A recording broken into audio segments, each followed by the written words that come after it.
নাস্তিক আর মুরতাদ যেন কোনো ক্ষমতা না পায়, কোন নাস্তিকরা যেন আমাদের মাথার উপরে সোয়ান না হতে পারে, এটা আমরা চাই। কথা বলেন ঠিক কিনা? আল্লাহ হেফাজত করুক, সকলে বলেন আমিন। আমি কথা বললে শুনবেন আপনারা? আর কথা বলবো না, এখন শুধুমাত্র বয়ান হবে ইনশাআল্লাহ। জোরে বলেন ঠিক কিনা? কোরআনুল কারীমের সূরা ফাতহের সর্বশেষ আয়াতের অংশ তেলাওয়াত করেছি। আল্লাহ বলেন মুহাম্মাদুর রাসূলুল্লাহ, মুহাম্মদ আল্লাহর রাসূল। জোরে বলেন সুবহানাল্লাহ। মুহাম্মদ কার রাসূল? আল্লাহর। জোরে বলেন কার রাসূল? ওয়াল্লাযীনা মাআহু আশিদ্দাউ আলাল কুফার। আল্লাহ বলেন মুহাম্মদের সাথী যারা ছিল তারা হচ্ছে সাহাবায়ে কেরাম। জোরে বলেন ঠিক কিনা? মুহাম্মদের সাথীরা কি? সাহাবায়ে কেরাম। আর সাহাবায়ে কেরামদের দুইটা কোয়ালিটি, দুইটা গুণ আমার তেলাওয়াতকৃত আয়াতে আল্লাহ বর্ণনা করেছে। যেরকম সুবহান। এক নাম্বার গুণ হলো সাহাবায়ে কেরামরা একে অপরের সাথে, একজন সাহাবী আরেকজন সাহাবীর সাথে তারা ছিল নমনীয়, ভদ্র, এবং একজন সাহাবী আরেকজন সাহাবীর জন্য স্যাক্রিফাইস করেছে। খাবার, নিজের খাবারটা ওই সাহাবীকে দিয়েছে, প্রয়োজনে ওই সাহাবীর জন্য সব বিসর্জন করে দিয়েছে। এটা ছিল সাহাবায়ে কেরাম একজন আরেকজনের সাথে ভালোবাসা। যেরকম সুবহানাল্লাহ। এই ভালোবাসা থেকে আমাদের মধ্যে আছে এখন? কথা বলেন আছে? এক মাদ্রাসার মুহতামিম আরেক মাদ্রাসার মুহতামিমরে দেখতে পারে না। কথা বলেন না কেন? একজন প্রিন্সিপাল আর একজন প্রিন্সিপালকে দেখতে পারে না, একজন দোকানদার আর একজন দোকানদারকে দেখতে পারে না, একজন রিকশাওয়ালা আরেক রিকশাওয়ালারে দেখতে পারে না। জোরে কথা ঠিক কি? এই গুণটা কি আমাদের মধ্যে থাকবে না চলে যেতে হবে? এই গুণটা আমাদের মধ্য থেকে সরাইতে হবে, সাহাবায়ে কেরামদের গুণ আমাদের মধ্যে ঢুকাইতে হবে। কথা বলেন না কেন? এক নম্বর গুণ। দুই নম্বর গুণ হলো সাহাবায়ে কেরামের, দুই নম্বর গুণটা হলো সাহাবায়ে কেরামরা ওয়াল্লাযীনা মাআহু আশিদ্দাউ আলাল কুফার। কাফেরদের ক্ষেত্রে তারা ছিল শক্ত, কাফেরদের ক্ষেত্রে তারা ছিল এমন শক্ত, প্রয়োজনে আমরা শাহাদাত বরণ করব, কিন্তু ঈমান গ্রহণ করছি, ঈমান ছাড়ব না। সাহাবায়ে কেরামদের এই গুণটাও আমাদের মধ্যে ঢুকাইতে হবে। বলে এই গুণটা এখন কার ক্ষেত্রে? আমরা নির্যাতন করা হবে, আমাদেরকে ফাঁসির ভয় দেখানো হবে, আমাদেরকে জেলের ভয় দেখানো হবে, তখন আমরা তাদের সাথে কোনো স্যাক্রিফাইস করব না। কথা বলেন না কেন? কথা বলেন না কেন? তাদের সাথে আমরা স্যাক্রিফাইস করব না। জেলখানার ভয় দেখাবে, নির্যাতনের ভয় দেখাবে, আমাকে বলা হবে যে তোমার ইমামতি ছেড়ে দিতে হবে, আমাকে বলা হবে তোমার মাদ্রাসার মুহতামিমগিরি ছেড়ে দিতে হবে। যদি তুমি অমুকের বিরুদ্ধে কথা বলো, তখন আমার বলবো আমি সুদের বিরুদ্ধে কথা বলবো, ঘুষের বিরুদ্ধে বলবো, জিনাকুরের বিরুদ্ধে কথা বলবো। প্রয়োজনে আমার চাকরি চলে যাবে, প্রয়োজনে আমার মুহতামিমগিরি চলে যাবে, প্রয়োজনে আমার ইমামতি চলে যাবে, প্রয়োজনে আমি জেলে যাব, তারপরেও আমি আমার সাহাবীর এই গুণ আমার ভিতরে থাকবে। ওইটা কোয়ালিটি বলতাম। এক নাম্বার, আমাদের মধ্যে একজন আরেকজনের মধ্যে ভালোবাসা ঢুকাইতে হবে। কথা বলেন না কেন? এক। দুই নাম্বার গুণ হলো সাহাবীদের গুণ আমাদের মধ্যে ঢুকাইতে হবে কাফেরদের সাথে। এখন তো কাফের মনে করেন, আমরা কারে কাফের মনে করবো? তো কাফের কারা? যারা ইসলামের বিরুদ্ধে, তারাই তো। ইসলামের বিরুদ্ধে যারা যাবে তারা কি? শুনেন, ওই যে মাদানী সাহেব বলে গেছে, আমিও বলি কথাটা, ওই যে মোস্তফা সারোয়ার ফারুকি নাস্তিকটা, যিনি আল্লামা শাইখুল হাদিস আল্লামা মাহমুদ শফি রহিমাহুল্লাহকে তেতুল হুজুর বলে উপাধি দিয়েছিল, নাউজুবিল্লাহ বলেন। এখানে যে নাস্তিকটারে যে উপদেষ্টার মধ্যে নিয়োগ করা হয়, এটা কি মনে করেন ষড়যন্ত্র না? কথা বলেন ষড়যন্ত্র না? ওর বিরুদ্ধে আমাদের সকল মুসলমানদের ঐক্যবদ্ধ হয়ে প্রতিবাদ করার দরকার আছে না নাই? আছে। জোরে বলেন আছে না নাই? এই ক্ষেত্রে আমাদের কোনো স্যাক্রিফাইস নাই। জোরে কর ঠিক কিনা? প্রয়োজনে ছাত্ররা স্বাধীন করেছে দেশ, আমরা আবারও স্বাধীন করব। বলেন, কথা বলেন ঠিক কিনা? প্রয়োজনে আবারও আন্দোলনে মাঠে নামবো আমরা ইনশাআল্লাহ। তারপরে কোনো নাস্তিকদেরকে ঠাঁই দেওয়া হবে না। আসুন, দুইটা কোয়ালিটি, এই দুইটা গুণ আমাদের মধ্যে ঢুকাতে হবে। এক নাম্বার হলো সহানুভূতি একজন আর একজনের প্রতি। জোরে বলেন ঠিক কিনা? দুই নাম্বার হলো সাহাবীরা মাথা নত করে নাই, ঈমান ছাড়ে নাই, প্রয়োজনে শাহাদাত বরণ করবে, ঈমান দিবে না। জোরে কোন সুবহানাল্লাহ। সুবহানাল্লাহ। আমার ভাইয়েরা, সাহাবায়ে কেরামদের ইতিহাস যদি আপনাদেরকে বলি, আপনারা বুঝতে পারবেন। নবীর সাহাবী হযরতে খুবাইব রাদিয়াল্লাহু তাআলা আনহু, জোরে কন্যা সুবহানাল্লাহ। সুবহানাল্লাহ। হুবাইব রাদিয়াল্লাহু তাআলা আনহুকে গ্রেফতার করে ফেলেছেন, বন্দী করে ফেলেছেন কাফেররা। গ্রেফতার করে বন্দী করে একটা রুমের ভিতরে রাখছে, খাওয়া দাওয়া সব বন্ধ করে দিয়েছে, সব বন্ধ করে দেওয়া হয়েছে। কয়েকদিন চলে গেছে, তার রুমে কোনো খাবার দেওয়া হয় নাই, কিন্তু দুনিয়ার মানুষের খাবার বন্ধ হয়ে গেছে, আল্লাহর পক্ষ থেকে তার খাবার চালু হয়ে গেছে। সুবহানাল্লাহ। আর জোরে কন্যা সুবহানাল্লাহ। কার পক্ষ থেকে খাবার চালু হয়েছে? আল্লাহ। আল্লাহর পক্ষ থেকে। যেই ঘরের ভিতরে বন্দী করে রাখা হয়েছে, ওই ঘরের ওই কাফেরের মেয়ে যায় দরজা দিয়া জানালা দিয়া তাকায় দেখে আল্লাহর নবীর সাহাবী হুবাইব যেই ঘরের ভিতরে অবস্থান করেছে, ঘরে আমাদের পক্ষ থেকে কোনো খাবার দেওয়া হয় নাই, কিন্তু হুবাইবের মাথার উপরে আল্লাহু আকবার আঙ্গুরের সরা ঝুলতাছে। সুবহানাল্লাহ। আরো আসতে পারো সুবহানাল্লাহ। সুবহানাল্লাহ। আরো জোরে কোন সুবহানাল্লাহ। আঙ্গুরের সরার এই খাবারটা কোথা থেকে আসলো? জান্নাতি খাবার, জোরে কোন না সুবহানাল্লাহ। আরো জোরে কোন। এমনি ওই মেয়েটা টাকা দেখে আল্লাহর নবীর সাহাবী হুবাইবের মাথার উপরে জান্নাতির খাবার আঙ্গুরের সরা। আল্লাহু আকবার। মেয়েটা ডাক দিয়ে বলতেছেন, রে হুবাইব, আমাদের পক্ষ থেকে কোনো খাবার দেওয়া হয় নাই তোমাকে, এই খাবার কোথার থেকে আসলো রে হুবাইব? জান্নাতের এই খাবার কোথার থেকে আসলো? আঙ্গুরের সরা তোমার মাথার উপরে ঝোলানো। এমনি হুবাইব রাদিয়াল্লাহু তাআলা আনহু ডাক দিয়ে বলেন, শোনো, দুনিয়ার মানুষের খাবার বন্ধ হয়েছে আমার জন্য, কিন্তু আমি যার উপর ঈমান এনেছি ওই আল্লাহর পক্ষ থেকে দেওয়া খাবার আমার জন্য বন্ধ হয় নাই। এটা হলো মহান আল্লাহ রব্বুল আলামিনের পক্ষ থেকে খাবার। এই মেয়েটা পরবর্তীতে এই দৃশ্য দেখার কারণে যে আল্লাহ হুবাইবের খাবার দিতে পারে, যে আল্লাহ জান্নাতের ভিতরের খাবার হুবাইবকে দিতে পারে, ওই আল্লাহই হচ্ছে সঠিক। এই দৃশ্য দেখার পরে ওই মেয়েটা পরবর্তীতে ইসলাম ধর্ম গ্রহণ করে কালিমা পড়ে মুসলমান হয়ে গিয়েছিল। জোরে কোন সুবহানাল্লাহ।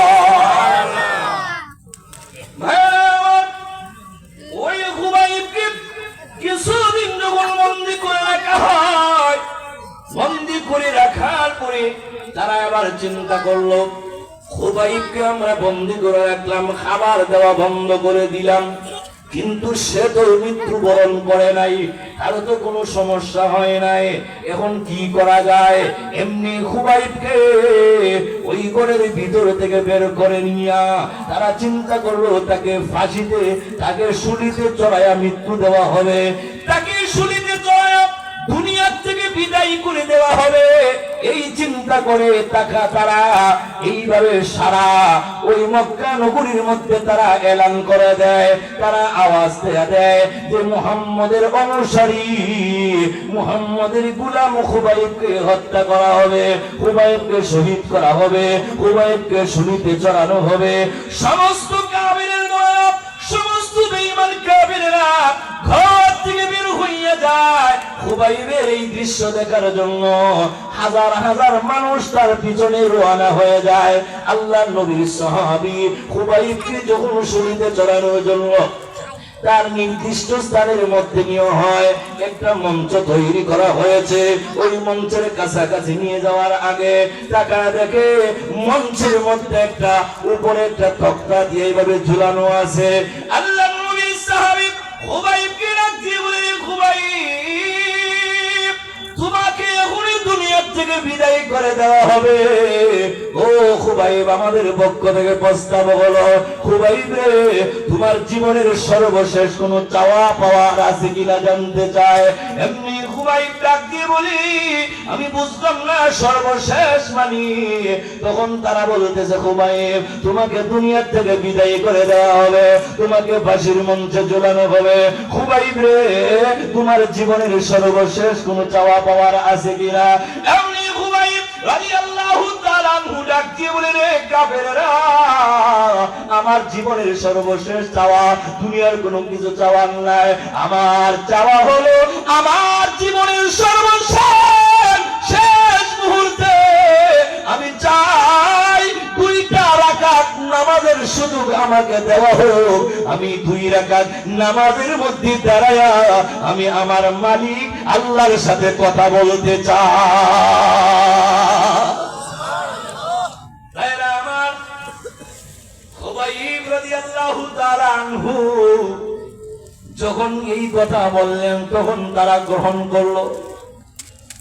এই ঘটনাটা নবীর সাহাবী উমরের কাছে সাঈদ ইবনে আমির আল জুমাহি বর্ণনা করে। সাঈদ ইবনে আমির আল জুমাহি বলে, ও খলিফা, ও খলিফাতুল মুসলিমিন উমর, আমি আমার চোখে এই দৃশ্যটা যখন দেখেছিলাম তখন আমি কাফের ছিলাম, আমি নওজোয়ান।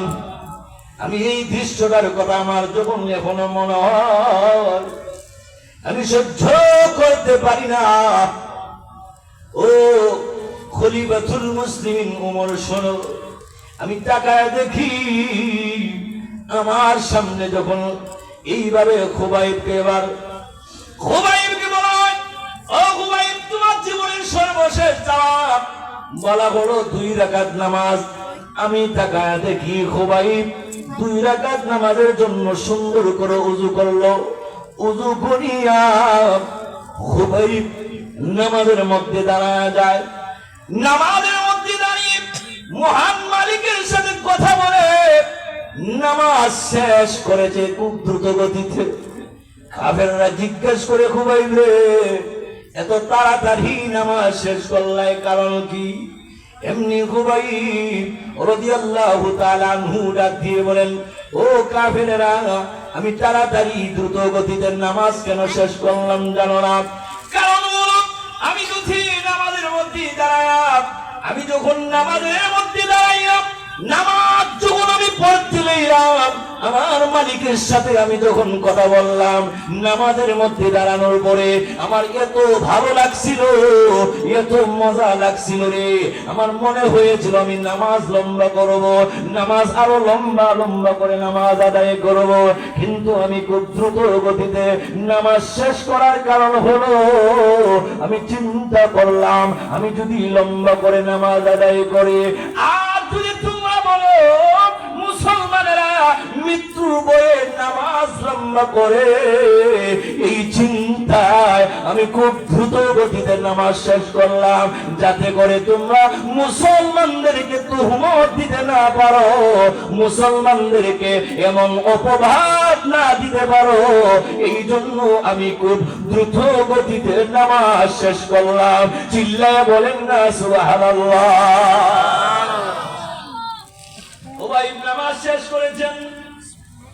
নামাজ শেষ করার পরে এবার খুবাইবকে ওই মঞ্চে উঠানো হয়। ভাই, হৃদয় বিদারক কথা, দেখেন সাহাবীরা কি পরিমাণ কষ্ট করেছে ইসলামের জন্য। জোরে কন্যা সুবহানাল্লাহ। আমরা তো একটুও করি নাই। আমরা মনে করি মামার বাড়ির নানার বাড়ির সম্পদ মার সাথে নানা দিয়া দিছে ইসলাম, ঠিক কিনা? অথচ ইসলাম নামক এই বৃক্ষর নিচে বহুত রক্ত জড়াতে হয়েছে। কথা বলেন ঠিক কিনা? ইসলাম নামক এই গাছের নিচে রক্ত দিয়েছেন সাহাবীরা, রক্তের বন্যা বয়েছে, সাহাবীরা জীবন দিয়েছে, সাহাবীদের জীবনের বিনিময়ে আমরা ইসলাম পেয়েছি। বলেন ঠিক কিনা? এই জন্য বর্তমানে ইসলাম যদি টিকায় রাখতে হয়, যদি ইসলামের উপরে অটল থাকতে হয়, অবিচল থাকতে হয়, প্রয়োজনে শাহাদাতের তামান্না নিয়ে মাঠে ময়দানে নামতে হবে।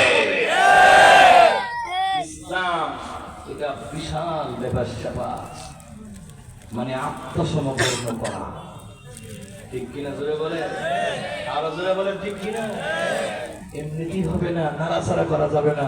ইন্নাল্লাযীনা ক্বালু রাব্বুনাল্লাহ, যারা বলে রব আমার আল্লাহ, সুম্মা ইসতাকামু, এর উপরে কি থাকতে হবে?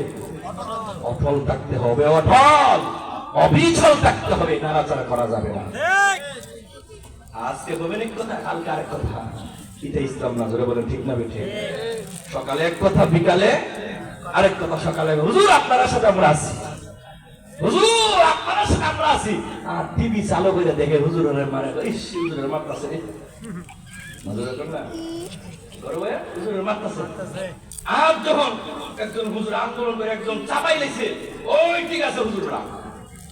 আবার যখন জেলখানা দিছে, দেখছো হুজুররা আসলে রাজনীতি বুঝে না, ওই বিড়া খাইতেছে। কথা বলেন না কেন? বলেন না কেন? এইগুলা মিথ্যা কথা না, বাস্তব কথা। হুজুররা যখন আন্দোলন করে চাঙ্গা হয়ে বলা, ওইবার হুজুররা ঠিক আছে, কথা বলেন না, এবার হুজুররা ঠিক আছে। আবার যখন হুজুরের ধরে এলো, এখন দেখবেন কিন্তু এখানে হয়ে যাওয়ার দরকার আছে নি? হুজুরের সাথে হেসাবার দরকার আছিল কিনা? যদি ইসলামের পক্ষে হুজুররা জীবন দিতে যায়, এখানে ইসলামের পক্ষে কথা বলে, নাস্তিকদের বিরুদ্ধে কথা বলে, তখন তো সব মুসলমান এক হওয়ার কথা। কথা বলে ঠিক কিনা? এখন হে আলাদা থেকে কি করে মজা উপভোগ করে, ঠিক না বেটে? তো এমন হওয়া যাবে না, এমন হওয়া যাবে না। মঞ্চের মধ্যে উঠাইছে খুবাইব রাদিয়াল্লাহু তাআলা আনহুকে, চিল্লায়ে বলেন সুবহানাল্লাহ। মঞ্চের মধ্যে উঠায়া খুবাইব রাদিয়াল্লাহু তাআলা আনহুকে, খুবাইবের এই হাতটা এই দিকে আমার দিকে খেয়াল করেন, হাতটা এইভাবে ওই তক্তার সাথে নিয়ে লাগাইছে, লাগায়া ওই হাত আর খুবাইবের হাতের মধ্যে পেরেক মারে। ভাইয়েরা আমার পেরেক মারে, একটু খেয়াল করেন, বাস্তবিক মনে করেন আপনার হাতের মধ্যে পেরেক মারা হচ্ছে, কেমন লাগবে? আল্লাহু আকবার। ডান হাতটা এইভাবে নিয়ে যখন ওই হাতের মধ্যে পেরেক মারে, মনে হয় একটা তক্তার সাথে আর একটা তক্তার মধ্যে জুলায় লাগানো হয়, জোড়া দেওয়া হয়। আল্লাহু আকবার। এই হাতটার মধ্যে পেরেক মারা শেষ করার পরে আবার বাম হাতটা ওই দিকে টেনে নিয়ে ওই হাতটার মধ্যেও পেরেক মারা শুরু করে দিয়েছে। পেরেক মারে এইভাবে দুইটা হাতের মধ্যে পেরেক মারা শেষ করার পরে পায়ের মধ্যে পেরেক মারা হয়, শরীরের মধ্যে পেরেক মারা হয়। মানুষ, মহিলারা আপনাদের দেশে লাউ কদু দিয়া মুরব্বা বানায়নি? বানায় কি বানাই না? ওই মুরব্বার মধ্যে দেখবেন খেসনি দেওয়া হয়, আপনার ওই মুরব্বাটাকে এইভাবে ছিদ্র করা হয়। ঠিক ওইভাবে খুবাইব রাদিয়াল্লাহু তাআলা আনহুর শরীরটার মধ্যে এইভাবে ছিদ্রগুলি করা হয়। আল্লাহু আকবার। হযরত খুবাইব মাথাটা নিচের দিকে দিয়ে চোখের পানি ছেড়ে ছেড়ে কান্দে, সুরে কন্যা সুবহানাল্লাহ, আরো জোরে কন্যা সুবহানাল্লাহ। মাথাটা নিচের দিকে দিয়ে খুবাইব কাঁদলেন, আর ডাক দিয়ে বলে, মালিক রে, ও আমার আল্লাহ, এইখানে তো আমার কোনো কেউ নাই, এইখানে কাফেররা ছাড়া আর কেউ নাই, এখানে শুধুমাত্র কাফেরের গোষ্ঠীরা, আর কেউ নাই। আল্লাহ, আমার পক্ষ থেকে আমার সালামটা আমার নবীর কাছে আল্লাহ তুমি পৌঁছায়া দাও। জোরে কন্যা সুবহানাল্লাহ, আরো জোরে কন্যা সুবহানাল্লাহ। আল্লাহ নবীর সাহাবী খুবাইব রাদিয়াল্লাহু তাআলা আনহু চোখের পানি ছেড়ে দিয়ে কান্নার বলে, মালিক রে, আমি আমার নাকের মধ্যে জান্নাতের ঘ্রাণ পাইতেছি, আমার মনে হয় আমি বিদায় হয়ে যাব। আল্লাহ, আমার পক্ষ থেকে সালামটা নবীজির কাছে পৌঁছায়া দিও। এই মুহূর্তেই কাফেরের গোষ্ঠীরা খুবাইবকে ডাক দিয়ে বলে, ও খুবাইব, সর্বশেষ তোমাকে আরেকটা চান্স দেওয়া হবে, আরেকটা সুযোগ তোমাকে দেওয়া হবে, ওই সুযোগটা তুমি গ্রহণ করতে পারো রে খুবাইব। বলে, কি সুযোগ দেওয়া হবে? সুযোগটা হলো, ও খুবাইব, ও খুবাইব, তোমাকে আমরা ছেড়ে দিব, তোমাকে নাজাত করে দিব, তোমাকে মুক্তি করে দিব, একটা শর্ত যদি তুমি মানতে পারো। কি শর্ত? শর্তটা হলো রে খুবাইব, আমাদের পক্ষ থেকে ওই শর্তটা হলো, রে খুবাইব শুনো, এই মুহূর্তে যদি তুমি তোমার নবী মুহাম্মদকে একটা গালি দিতে দিতে পারো, গালিটা দিলেই তোমাকে আমরা ছেড়ে দিব, তোমাকে আমরা মুক্ত করে দিব। শুধুমাত্র একটা কথা, তুমি তোমার নবী মুহাম্মদকে গালি দিবা।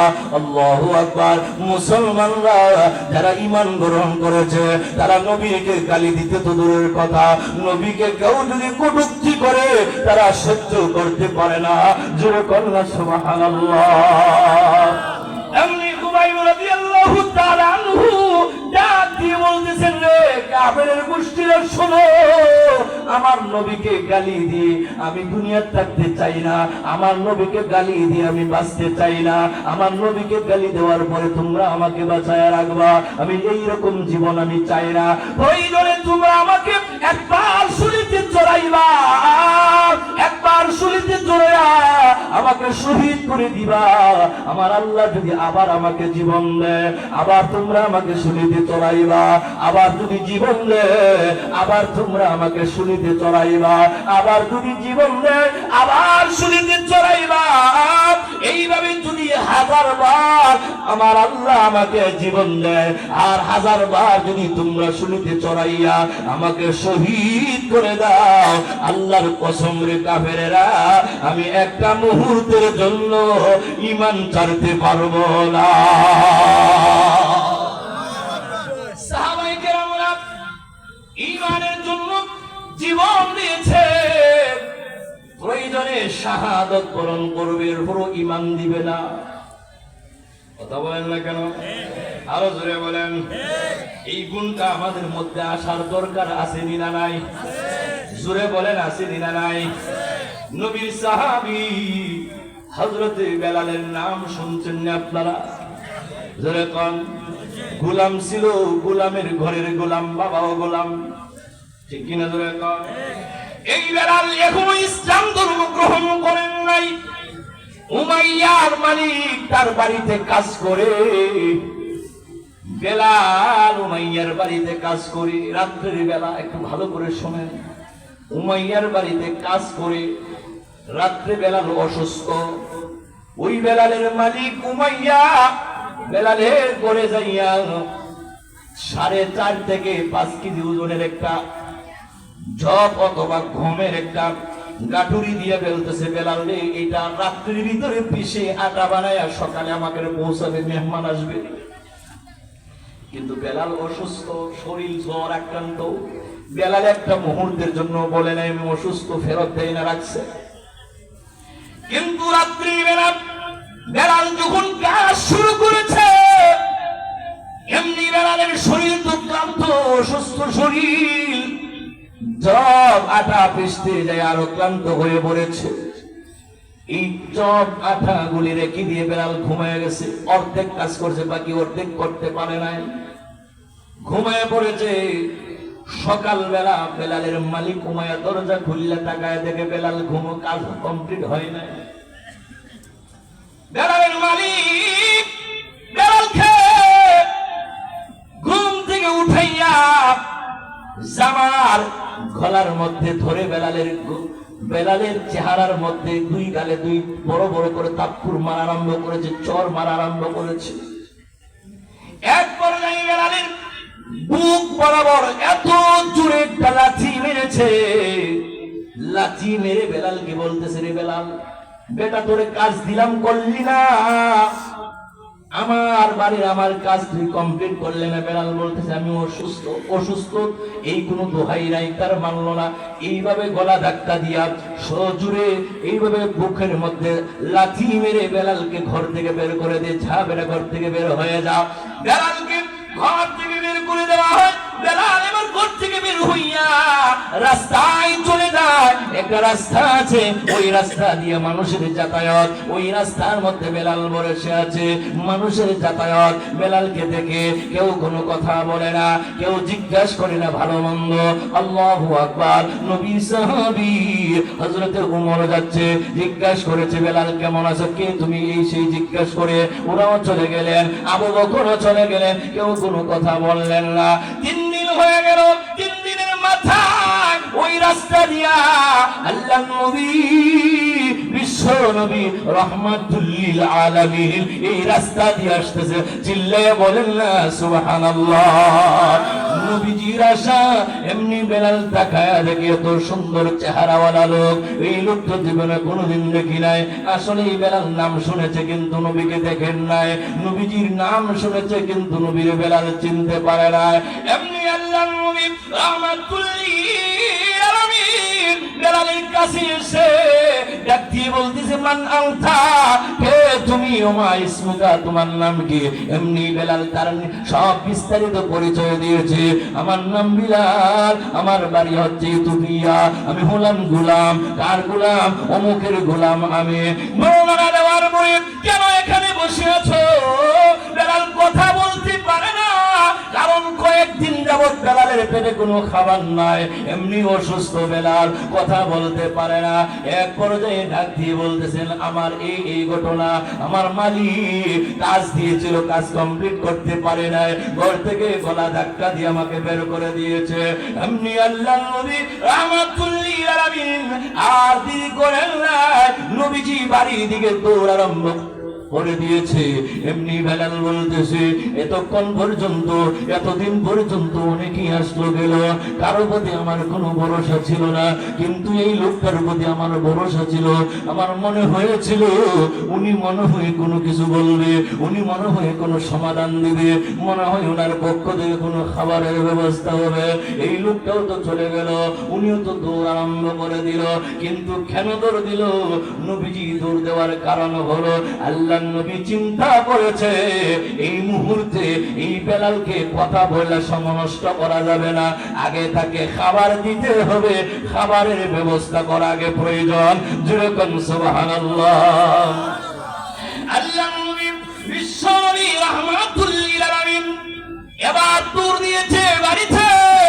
বাড়ির সামনে যাইয়া, ঘরের দরওয়াজার সামনে যাইয়া নবীজি আম্মা আয়েশাকে ডাক দিলেন, আয়েশা, ঘরের ভিতরে আসো নি গো আয়েশা। এমনি আয়েশা জবাব দিলেন, আল্লাহু আকবার। আয়েশা বললেন, ইয়া রাসূলুল্লাহ, ইয়া হাবিবাল্লাহ, আমি তো আছি। আয়েশা, আমাদের ঘরের ভিতরে কোনো খাবারের ব্যবস্থা আছে কিনা? এমনি আম্মা আয়েশা সিদ্দিকা রাদিয়াল্লাহু তাআলা আনহা ডাক দিয়ে বলতেছেন, ইয়া রাসূলুল্লাহ, ইয়া হাবিবাল্লাহ, ওগো আল্লাহর পয়গম্বর, ঘরের ভিতরে তেমন কোনো খাবারের ব্যবস্থা নাই, কিন্তু আমাদের পাশের বাড়ি থেকে ওগো আল্লাহর নবী আপনার জন্য এক পেয়ালা দুধ আর কয়েকটা খেজুর কুরমা আপনার জন্য দিয়ে গেছে। এইটুকুন ছাড়া আমাদের ঘরে আর কোনো খাবারের ব্যবস্থা নাই। এমনি আল্লাহর নবী রাহমাতুল লিল আলামিন ডাক দিয়ে বলতেছেন, আয়েশা রে, আমার ওই রাস্তার মধ্যে একটা গোলামটা কয়েকদিন হয়ে গেছে, কোনো খাবার নাই রে আয়েশা, এই খাবারটুকু আমার হাতে উঠায় দাও, আমি চাই ওই গোলামটারে খাবারটা খাওয়ায় আসবো।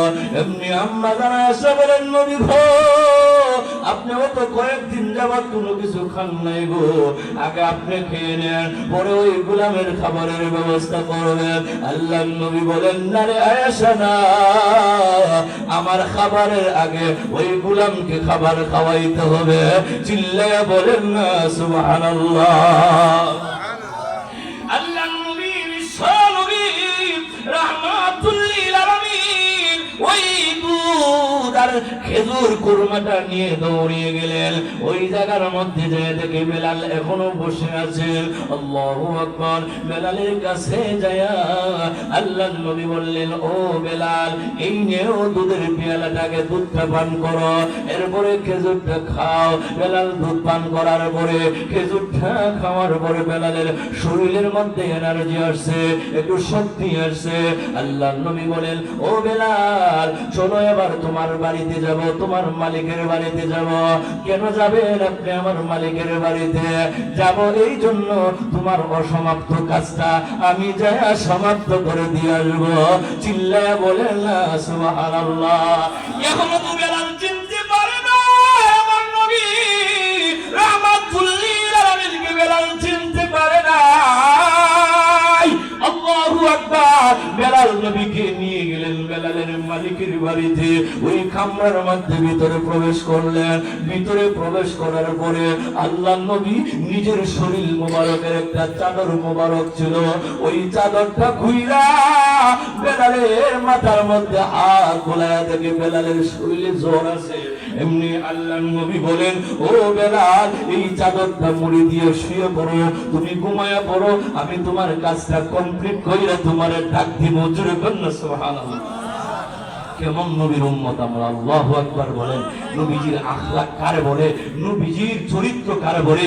আল্লাহ তো নিজেই ঘোষণা দিয়েছেন, নবী আপনাকে আমি উত্তম চরিত্রের অধিকারী বানাইছি। আর কে বলছেন? ওয়া ইন্নাকা লাআলা খুলুকিন আযীম।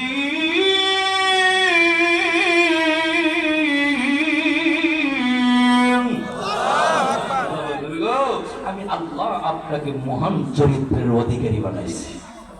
ঠিক কিনা? জোরে বলেন, আর জোরে বলেন। এমনি বেলাল নবীজির চাদরটা মুড়ি দিয়া, চাদরটা গায়ে দিয়া বেলাল ঘুমায়া পড়ে। ক্লান্ত শরীর, অসুস্থ শরীর নিয়ে বেলাল ঘুমায়া পড়েছে। আল্লাহ নবীর নুরানি এই হাত মোবারক দিয়ে নবীজি চাতা ঘোরা,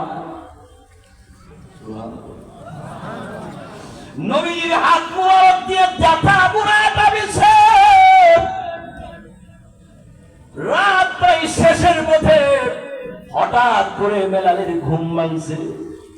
ঘুম ভাঙার পরে তাকায় দেখে বেলাল ঘরটা একদম পূর্ণিমার চাঁদের চাইতে আরো বেশি আলোকিত। আরো জোরে বলনা। নবীজির চেহারার ওই চাদরের একটা ছিদ্র দিয়ে তাকায় দেখে ঘরটা আলোকিত। আর তাকায় দেখে যে লোকটারে আমি কাজে লাগাইলাম, এই লোকটা তো আমার কাজ করে শরীর থেকে ঘাম ঝরতাছে। আর নবীজির শরীর মুবারকের ঘাম দিয়া বোঝা যায় যেন হীরা মণি মুক্তা ঝরতাছে। নবীজির গাম ছিল আথর। কথা বলে না কেন? আরো জোরে গান, আরো জোরে গান। নবীজির গাম মোবারক কি ছিল? আতর, সুগন্ধি। সাহাবীরা পুতুলের মধ্যে ভরে রাখতো, এরপরে কোন অনুষ্ঠানে গেলে আতর সুগন্ধি হিসাবে ব্যবহার করত। আরো জোরে গান না সুবহানাল্লাহ। এমনি বেলাল টাকা দেখে নবীজির শরীর মুবারক থেকে গাম ঝরতেছে। আর গাম এমন ভাবে ঝরতেছে বোঝা যায় মণি মনে হীরা মণি মুক্তা ঝরতেছে, কিন্তু একটু ক্লান্ত নাই, একটু এরকম কোন ব্যবহার, এরকম কোন ভাব নাই, মনোক্ষুণ্ণ নাই। বেটা তুই ঘুমাস, তোর কামটা আমি করি, তুই কেমনে ঘুমাস, এমন কোন এরকম ভাব নাই। আল্লাহু আকবার, আল্লাহু আকবার। আল্লাহ নবীর এই দৃশ্যগুলি দেখার পরে এমনি বেলাল তাকা দেখি নবীজির শরীর মুবারক গাম পড়ে। আর তাকায়া দেখে নবীজির যে হাত মুবারক দিয়া, সুন্দর হাত মুবারক দিয়া জাতা গোড়ায়, ওই হাতের মধ্যে টসা পড়ে গেছে। আল্লাহু আকবার। এমনি বেলাল চাদরটা সরায়া দিয়া লাফ মাইরা দাঁড়ায়া গেছে। দাঁড়ায়া ডাকছি বলে লাগে, আপনি আর কাজ করবেন না, এবার কাজ বন্ধ করে আপনি আপনার পরিচয়টুকু দেন। পরিচয় না দেওয়ার পর্যন্ত আপনাকে আর কাজ করতে দেওয়া হবে না। কে আপনি? আপনার পরিচয়টুকু দেন। আল্লাহু আকবার। এমনি আল্লাহ নবী রাহমাতুল লিল আলামিন ডাক দিয়ে বলে, ও বেলাল, তুমি আমাকে চিনতে পারো না? আমি হচ্ছে আনা মুহাম্মদ ইবনে আবদুল্লাহ। যেরকম না সুবহানাল্লাহ। যেই মাত্র বলেছেন মুহাম্মদ ইবনে আব্দুল্লাহ, এই কথা বলার সাথে সাথে বেলাল লাফ মাইরা দাঁড়ায় গেছে। আপনি কি সেই মুহাম্মদ ইবনে আব্দুল্লাহ, মক্কা নগরীর সেই মুহাম্মদ ইবনে আব্দুল্লাহ যার কথা আমি বারবার শুনেছি আমার মালিকের কাছ থেকে, আমার মালিক উমাইয়া নাফরমানের কাছ থেকে অনেকবার শুনেছি, কিন্তু আপনার ব্যাপারে ভালো কিছু বলে নাই। আপনার বদনাম করেছে, আপনার দুর্নাম করেছে, বলেছে আপনার কারণে নাকি বাবা ছেলের মধ্যে ঝগড়া হয়, স্বামী স্ত্রীর মধ্যে ঝগড়া হয়, আপনি নাকি মানুষের মধ্যে ঝগড়া লাগাইয়া দেন, আপনি নাকি মানুষকে অত্যাচার করেন, নির্যাতন করেন। এই কথাগুলি আমি শুনেছি, কিন্তু আপনাকে তো দেখি না। এই কথা বলার সাথে সাথে আল্লাহ নবী ডাক দিয়ে বলতেছেন, রে বিলাল, আমি আসলে কারোর সাথে কাউকে ঝগড়া লাগাই না, ঝগড়া মিটানোর জন্য এসেছি, মানুষের ঝগড়া বন্ধ করার জন্য এসেছি, মানুষকে জান্নাতি বানানোর জন্য এসেছি। এমনি বেলাল বলে, আমি আপনার চরিত্র দেখেছি, আপনি নবী, এতে কোনো সন্দেহ নাই। আর দেরি করতে চাই না, আর দেরি করতে চাই না, আমাকে এই মুহূর্তে আপনি পড়ায়া দেন লা ইলাহা ইল্লাল্লাহু মুহাম্মাদুর রাসূলুল্লাহ সাল্লাল্লাহু আলাইহি ওয়াসাল্লাম। বেলাল এবার মুসলমান হয়ে গেছে। আল্লাহু আকবার বলেন, আরো জোরে বলেন না আল্লাহু আকবার। কষ্ট হইতেছে আপনাদের, কষ্ট হইতেছে, শেষ করে বললাম। এটা হচ্ছে সাহাবীদের গুণ, যেরকম না সুবহানাল্লাহ। এবার বেলালের মালিক শুনতে পেরেছে বেলাল ইসলাম ধর্ম গ্রহণ করেছে, বেলাল মুহাম্মদের কালিমা পয়রা মুসলমান হয়ে গেছে। এখন বেলালের মালিকের কানে এটা পৌঁছে গেছে। বেলালের মালিক ডাক দিয়ে বলে, ও বেলাল, তুমি নাকি মুহাম্মদের ধর্ম গ্রহণ করেছ, মুহাম্মদের কালিমা নাকি তুমি গ্রহণ করে ফেলেছ? হ্যাঁ, গ্রহণ করে ফেলেছে। এখন তোমার কি হবে জানো রে? বলে, কি হবে? তোমাকে নির্যাতন করা হবে। বেলাল বলে, আমি নির্যাতন কাকে বলে চিনি না, জানি না, কিন্তু